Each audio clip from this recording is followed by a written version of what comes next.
اعوذ باللہ من الشیطان الرجیم، بسم اللہ الرحمن الرحیم۔ سورہ مزمل کی چند ابتدائی آیتیں پڑھ رہا ہوں۔ سورہ مزمل مکہ مکرمہ میں نازل ہوئی، لیکن آیت نمبر 10، 11 اور 20 مدینہ منورہ میں نازل ہوئی۔ اس میں 20 آیتیں اور 2 رکوع ہیں۔ نازل ہونے کے اعتبار سے تیسرے نمبر پر ہے، لیکن تلاوت کے اعتبار سے 73ویں نمبر پر ہے، اور سورہ قلم کے بعد نازل ہوئی ہے۔ یا ایہا المزمل، اے کپڑا اوڑھنے والے، قم اللیل الا قلیلا، رات کو قیام کیا کریں مگر تھوڑی سی رات۔ نصفہ او انقص منہ قلیلا، یعنی نصف رات یا اس سے کچھ کم۔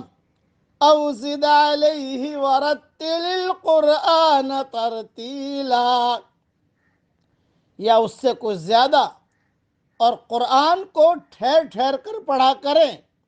انا سنلقی علیک قولا ثقیلا، ہم جلد ہی آپ پر ایک بھاری فرمان نازل کریں گے۔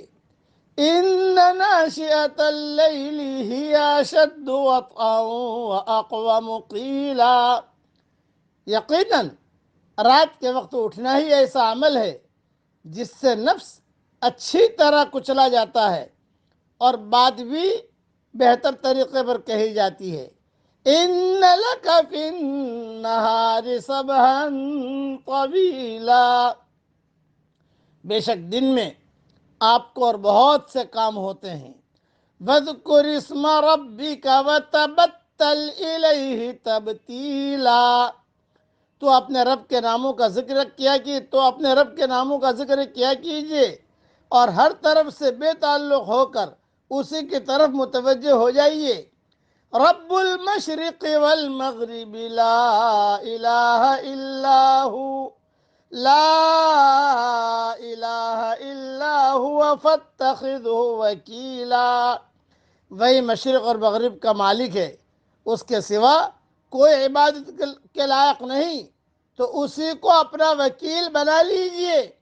وَاصْبِرْ عَلَى مَا يَقُولُونَ وَاهْجُرْهُمْ هَجْرًا جَمِيلًا، اور جو دل توڑنے والی باتیں وہ کہتے ہیں ان کو حوصلے سے برداشت کرتے رہیے اور ان سے اچھے انداز کے ساتھ الگ ہو جائیے۔ مختصر تشریح سنیے۔ جس وقت ان آیات کا نزول ہوا، حضور صلی اللہ علیہ وسلم چادر اوڑھ کر لیٹے ہوئے تھے۔ اللہ نے آپ کی اسی کیفیت کو بیان کرتے ہوئے خطاب فرمایا، مطلب ہے کہ اب چادر چھوڑ دیں اور رات کو تھوڑا قیام کریں، یعنی نماز تہجد پڑھیں۔ کہا جاتا ہے کہ اس حکم کی بنا پر نماز تہجد آپ کے لیے واجب تھی۔ ابن کثیر میں مضمون موجود ہے۔ چنانچہ احادیث میں آتا ہے کہ آپ کی قرات ترتیل کے ساتھ ہی ہوتی تھی، اور آپ نے اپنی امت کو بھی ترتیل کے ساتھ، یعنی ٹھہر ٹھہر کر پڑھنے کی تلقین کی ہے کہ ٹھہر ٹھہر کر قرآن ڈھنگ سے آدمی پڑھا کرے۔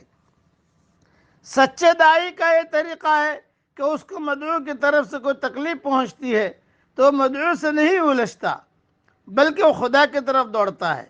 وہ آخری حد تک اپنے آپ کو رد عمل کی نفسیات سے بچاتا ہے، اور رد عمل کی نفسیات سے بلند ہو کر کام کرنا ہی وہ واحد لازمی شرط ہے جو کسی شخص کو حقیقی معنوں میں حق کا داعی بناتی ہے۔